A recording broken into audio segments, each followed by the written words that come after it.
Bonjour, je suis ravi de vous retrouver pour un nouveau numéro de Lex Inside, l'émission qui donne du sens à l'actualité juridique. Du droit et rien que du droit. Au programme de ce numéro, on va parler réduction d'effectifs et transition énergétique avec Sandrine Azou, consul chez Depardieu Brocas Maffei. Ce sera dans quelques instants. On parlera ensuite vidéosurveillance algorithmique et protection des données avec Nicolas Samar, administrateur de l'AFCDP et fondateur de l'Hexagone. Et enfin, on parlera diversité et inclusion dans la profession d'avocat avec Nawel Oumer, présidente de la commission égalité du CNB. Voilà pour les titres. Lex Inside, c'est parti.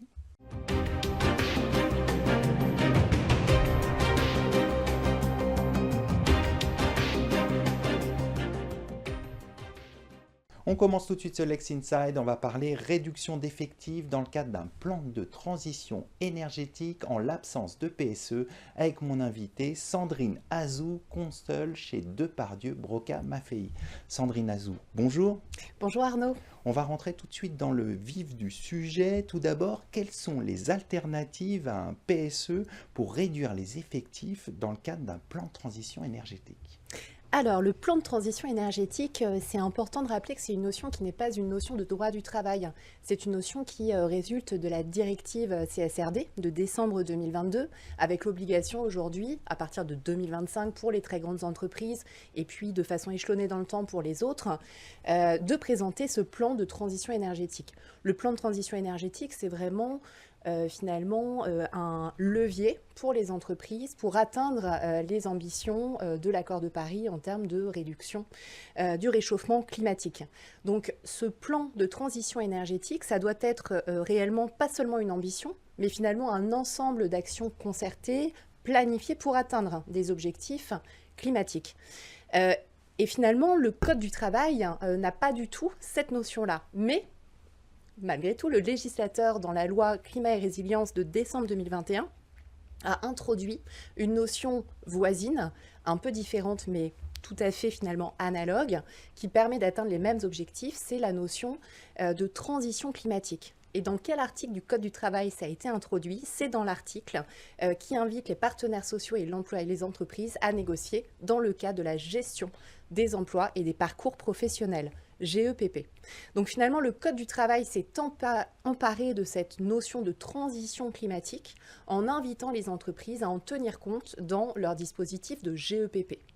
Dans la GEPP, il y a traditionnellement évidemment des accompagnements, des transformations d'emplois, mais ça peut aussi permettre d'accompagner des ajustements d'effectifs rendus nécessaires à l'aune, à la lumière du plan de transition énergétique. Et dans les dispositifs de GEPP, on peut par exemple négocier des congés de mobilité.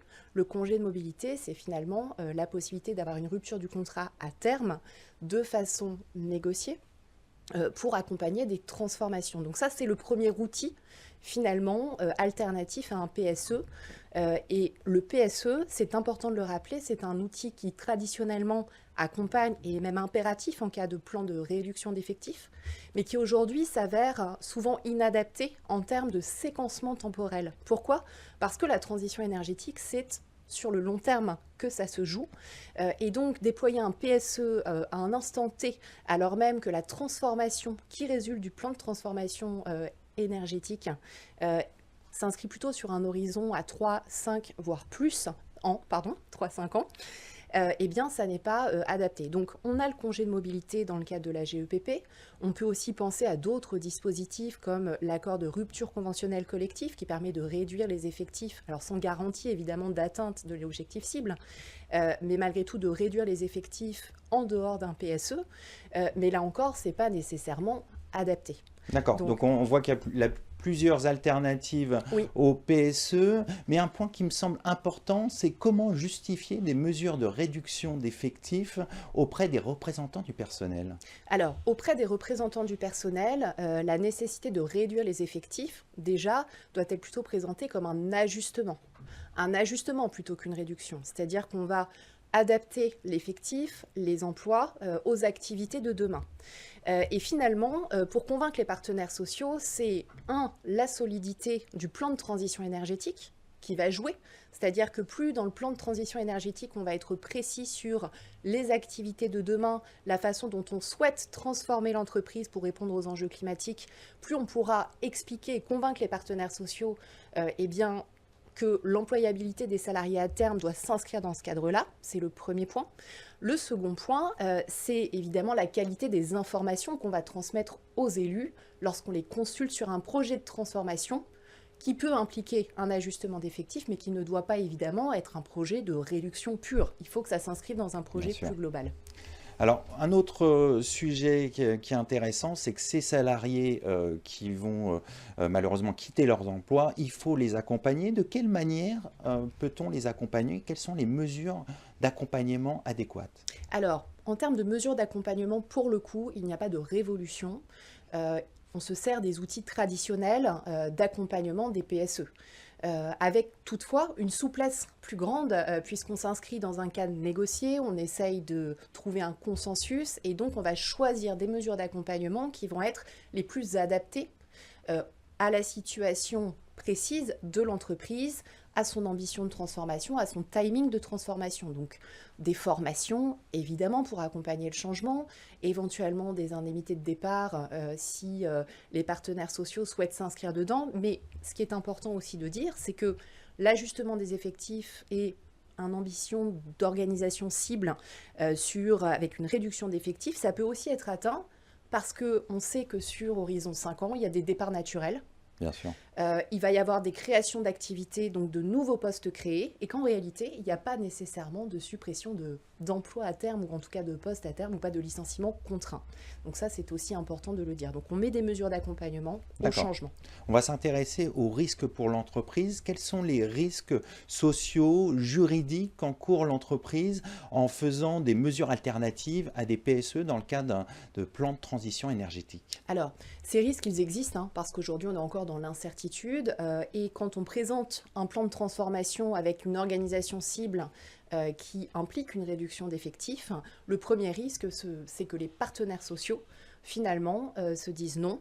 Réduction d'effectifs égale PSE. Donc moi, je saisis l'administration du travail pour faire injonction de mettre en place et d'ouvrir une procédure de PSE. Ça, c'est un risque, évidemment, qui existe et en disant, même si les réductions d'emploi sont des réductions d'emploi à terme, en réalité, elles sont envisagées dès le départ et donc il faut mettre en place un PSE. On ne sait pas trop comment l'administration du travail, la DRETS, se positionnerait dans ces cas-là. Mais dans le discours vis-à-vis des élus, c'est de leur expliquer que aujourd'hui, le PSE est inadapté, que peut-être à horizon 5 ans, si finalement les départs naturels, les mouvements, les mobilités n'ont pas permis d'atteindre l'objectif cible, il sera éventuellement nécessaire de déployer un PSE, mais que à l'instant T, c'est prématuré. C'est une question de séquencement. D'accord. Et j'imagine qu'il faut avoir ce dialogue continu avec les représentants du personnel. Tout à fait, parce que très clairement, sortir du PSE, ça suppose, de notre point de vue, un accord collectif, un consensus. Les risques, ensuite, si on parvient à ce consensus, il y a des risques individuels de salariés qui seraient partis et qui diraient « j'aurais dû partir dans le cadre d'un PSE, nullité de mon départ », donc réintégration, des risques assez classiques, mais qui sont, de notre point de vue, assez résiduels en cas d'accord collectif, si on parvient à convaincre les partenaires sociaux. En définitive, comment s'assurer d'un lien entre ce plan de réduction des effectifs et le plan de transition énergétique? Alors, là encore, c'est partir du plan de transition énergétique, des actions qui sont planifiées, des transformations d'activités qui sont planifiées, et de se dire, à partir de ce plan de transition énergétique, comment est-ce qu'on va devoir mettre en place une organisation cible. Donc c'est vraiment dans ce sens-là qu'il faut faire l'exercice.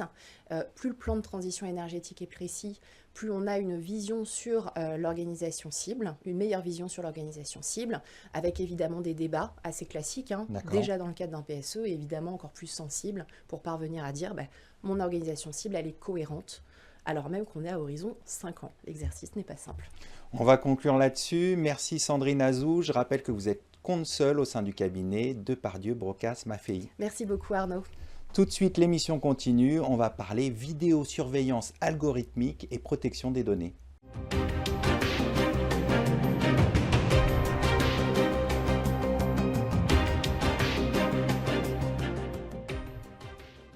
On On poursuit ce Lex Inside, on va parler vidéosurveillance algorithmique et protection des données avec mon invité Nicolas Samar, administrateur de l'AFCDP, également fondateur de l'Hexagone.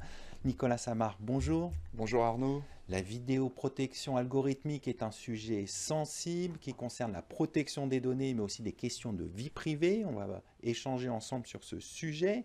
Tout d'abord, pouvez-vous nous rappeler le cadre juridique de la vidéosurveillance algorithmique ? Bien entendu Arnaud.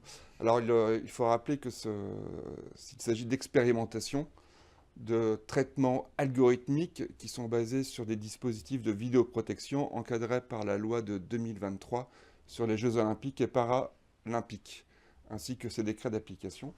Cette expérimentation est effective jusqu'au 31 mars 2025.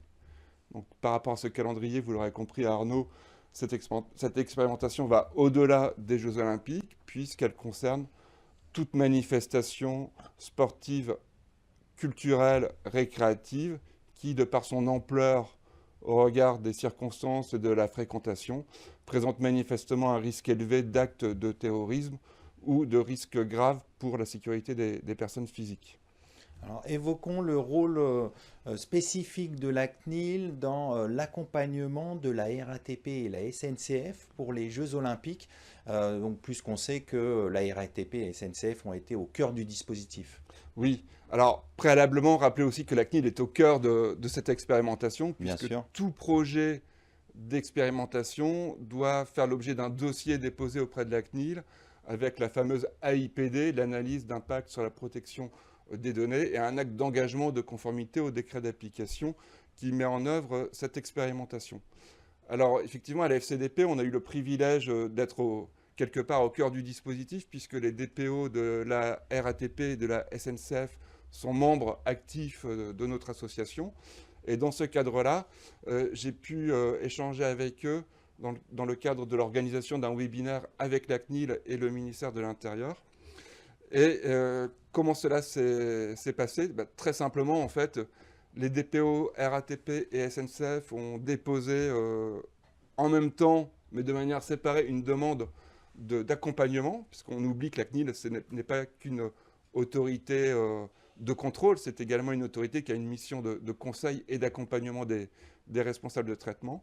Et c'est dans le cadre de cette mission que la chef du service économique de la CNIL a joint les deux demandes pour accompagner ces deux organismes en mode projet, par itération.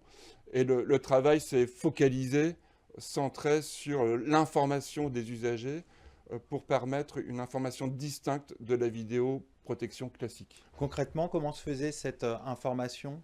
Alors concrètement, c'est l'adoption d'un pictogramme commun de ces responsables de traitement, avec une caméra avec un symbole plus pour présenter ce caractère augmenté du dispositif de vidéoprotection, avec également des précisions quant aux modalités d'affichage sur les lieux et le temps avant, pendant et après l'expérimentation des lieux concernés. Alors on va revenir plus en détail sur la vidéosurveillance algorithmique dans les transports. Concrètement, comment ça s'est passé ?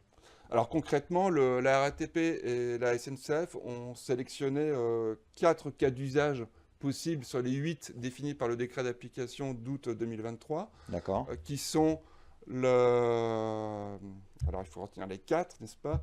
Qui sont la surdensité, les mouvements de foule, le franchissement ou la présence de personnes sur des zones interdites ou sensibles, et bien entendu les objets abandonnés. D'accord.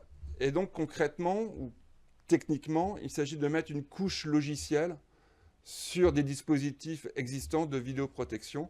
Et donc c'est un signal qui va remonter lorsque un de ces 4 événements est remonté par l'algorithme lié à l'événement prédéfini, qui va donc alerter l'opérateur de vidéoprotection qui devra effectuer une levée de doute pour caractériser ou non cet événement remonté par l'algorithme. D'accord. Et après, il y a un lien, j'imagine, avec les forces de l'ordre quand il y a quelque chose de sensible au niveau de la sécurité. Oui, alors en fait, on retrouve le processus classique de la RATP et de la SNCF dans le cadre des interventions liées à une levée de doute ou un événement caractérisant des problèmes sur la voie publique, sur un espace ouvert au public que sont les gares de train et de métro.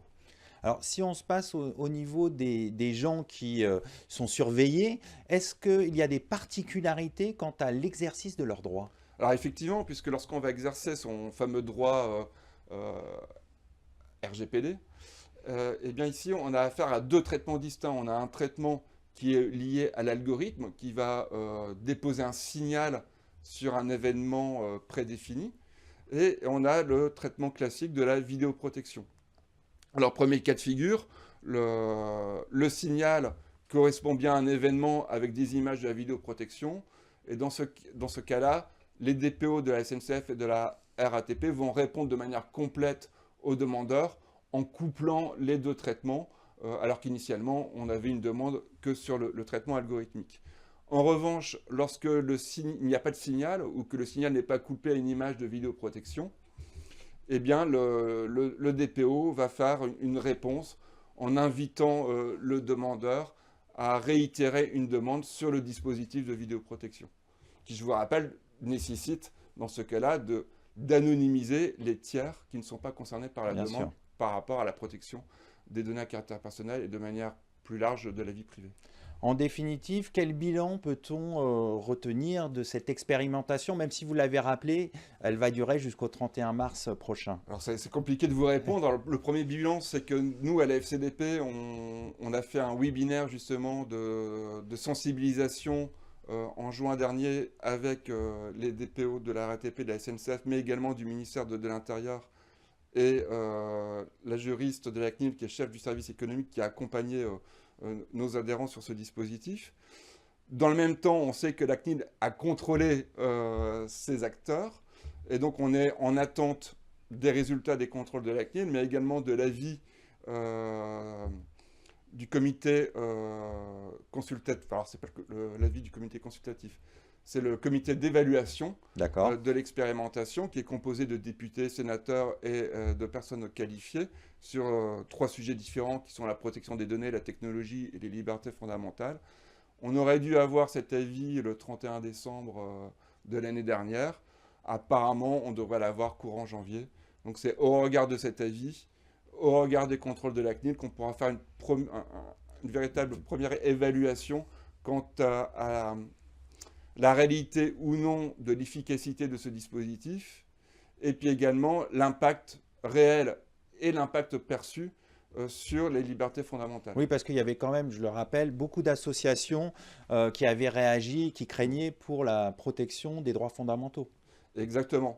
Et donc c'est vraiment important d'avoir justement le rapport de ce comité d'évaluation avec, et à mon sens c'est important, et c'est une réponse en tant que DPO, où aujourd'hui, avec l'arrivée de l'intelligence artificielle dans l'ensemble en fait, des secteurs d'activité de la vie professionnelle, mais également privée, personnelle, eh bien, il nous faut des acteurs de disciplines différentes. Il ne faut pas que des juristes, que des ingénieurs. Il nous faut également des philosophes, des déontologues. Comme ça, on a une vision globale sur un sujet sensible comme celui-là. Pour avoir aussi la perception de l'impact sur nos libertés, à la fois collectives et individuelles, puisque je rappelle, la loi informatique et liberté, eh bien, il y a un S à liberté. On va conclure là-dessus. Merci Nicolas Samard d'être venu sur notre plateau. Je rappelle que vous êtes administrateur de l'AFCDP et fondateur de l'Hexagone. Merci Arnaud. Tout de suite, l'émission se poursuit. On va parler diversité et inclusion dans la profession d'avocat.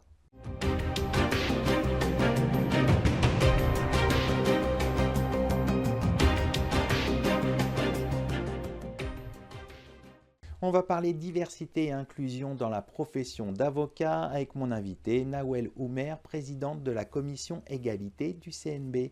Nawel Oumer, bonjour. Bonjour. On va évoquer ensemble l'action du CNB en matière de diversité et d'inclusion. Mais tout d'abord, quel est le plan d'action du CNB en la matière qui vient d'être adopté ? Alors, le plan d'action du CNB qui vient d'être présenté et adopté est un plan qui souhaite mettre l'action sur des sujets qui ont besoin de visibilité, que sont la diversité et l'inclusion, qui est la partie positive du travail sur les inégalités et éventuellement les discriminations.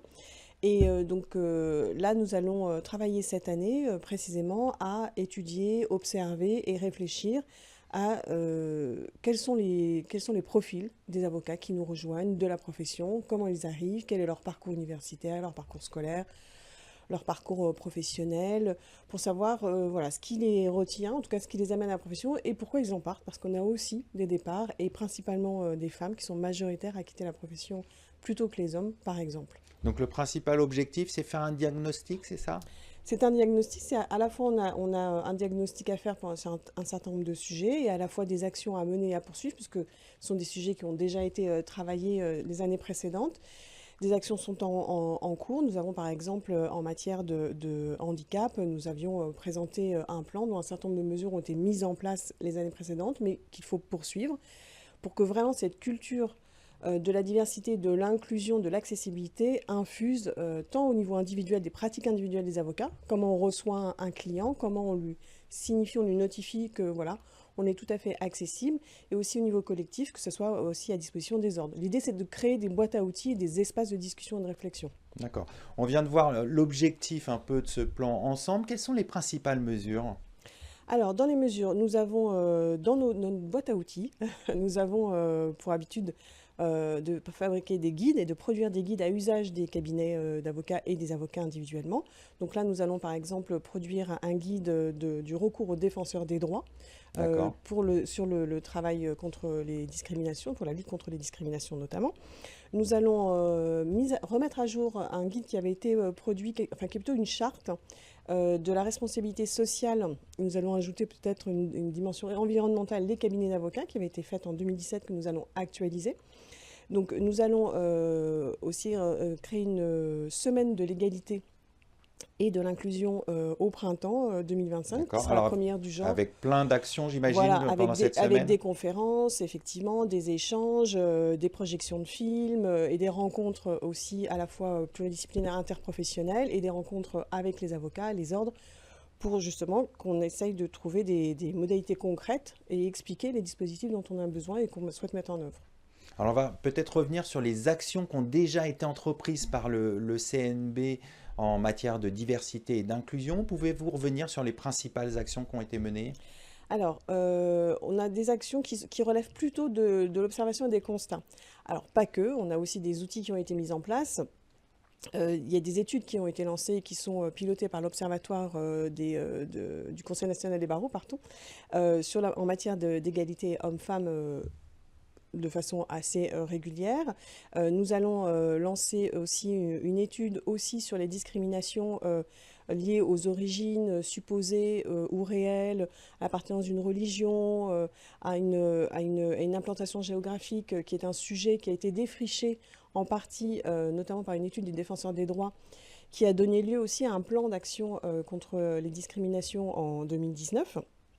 Et nous avons fait notamment un guide sur le sujet à la destination des avocats qui a été présenté l'année dernière pour le traitement des situations de harcèlement et de discrimination. Donc c'est des choses qui sont mises en place. Nous avons mis en place des réseaux de référents au sein des barreaux, en tout cas pour tous les barreaux qui le souhaitaient, que ce soit en matière de harcèlement et de discrimination ou aussi en matière de handicap aussi. Donc un certain nombre de choses qui ont été faites, qui sont à la fois qui relèvent de l'étude et de la réflexion, et à la fois d'outils concrets. Il y a une mallette pédagogique en matière d'accessibilité et droit du handicap qui a été déployée avec l'aide du ministère, avec des formations pour pouvoir faire des permanences aussi à l'attention en droit du handicap ou à l'attention des personnes en situation de handicap, parce que les justiciables, on a quand même en France 12 millions de personnes qui sont en situation de handicap ou porteuses d'un handicap, que ce soit visible ou non visible, ce qui représente une part de justiciables énorme et qui ont un besoin d'accès aux droits auxquels on doit pourvoir. Justement, comment améliorer l'accès aux droits des personnes en situation de handicap? Alors, on n'est pas tout seul. Donc, on prend notre part en faisant justement ces actions d'accès aux droits, c'est-à-dire de consultation, ce qui sont des actions assez classiques dans lesquelles sont engagés les avocats dans toute matière, en faisant des permanences de consultation gratuites, en s'améliorant, parce qu'on a encore du travail à faire, en matière d'adaptation Et d'accessibilité, une chose toute bête, hein, quand vous recevez un client ou quand vous êtes sollicité par un client, pouvoir lui signifier si vos locaux sont accessibles, voilà, parce que, et devancer, ou même poser la question s'ils ont besoin d'un aménagement particulier, que ce soit matériel ou pour une adaptation pour l'audition, pour la vue. Ne serait-ce que des petites choses comme ça, avoir ces réflexes-là, c'est ce que nous souhaitons mettre en place et ça fait partie des choses que nous souhaitons mettre en place. Donc ça passe par la pédagogie, par de la formation constante et ça on le fait en partenariat avec les ordres. Ça veut dire aussi beaucoup de guides, d'études, comme vous l'avez rappelé, déjà pour faire les diagnostics et après pour prendre les décisions pour améliorer tout cela? Exactement. Et donc là, l'Observatoire a une place importante, l'Observatoire du CNB a une place importante, mais on travaille aussi en partenariat avec d'autres institutions. Je parlais du Défenseur des droits tout à l'heure. Nous avons une convention aussi avec une association qui s'appelle Droit Pluriel qui travaille sur ces questions-là. Voilà, dès qu'on le peut, on le fait aussi en partenariat avec d'autres professionnels ou en tout cas des sachants ou des experts en la matière. Et selon les retours que vous pouvez avoir, les avocats sont sensibles sur ces questions de diversité, d'inclusion, de lutte contre les discriminations? Alors, je pense que oui, enfin, c'est pas que je pense, c'est-à-dire qu'ils le sont parce que ça fait partie de l'ADN et de l'essence même d'un avocat, c'est-à-dire que l'accès et l'égalité est au cœur aussi de notre action. Tout justiciable a le droit d'accéder à la justice, a le droit de pouvoir exercer ses droits, et donc c'est vraiment très très intégré. Et de fait, à partir du moment où on échange, on sensibilise les confrères à ces sujets-là, ils sont tout à fait réceptifs et tout à fait engagés à agir et à intégrer ces questions-là. Et d'ailleurs, il y a des barreaux qui ont pris plusieurs initiatives, ne serait-ce que récemment à l'occasion de la journée du 3 décembre, en faisant une action particulière. Donc on a à la fois une démarche individuelle à travailler au niveau de chaque avocat et à la fois au niveau des collectifs que représentent les ordres. On va conclure là-dessus. Merci Nawel Oumer d'être venu sur notre plateau. Merci. Je rappelle que vous êtes présidente de la commission égalité du CNB. Merci à toutes et à tous pour votre fidélité. C'est le moment de se quitter. À très bientôt pour un nouveau Lex Inside. Restez curieux et connectés. À bientôt sur Be Smart for Change.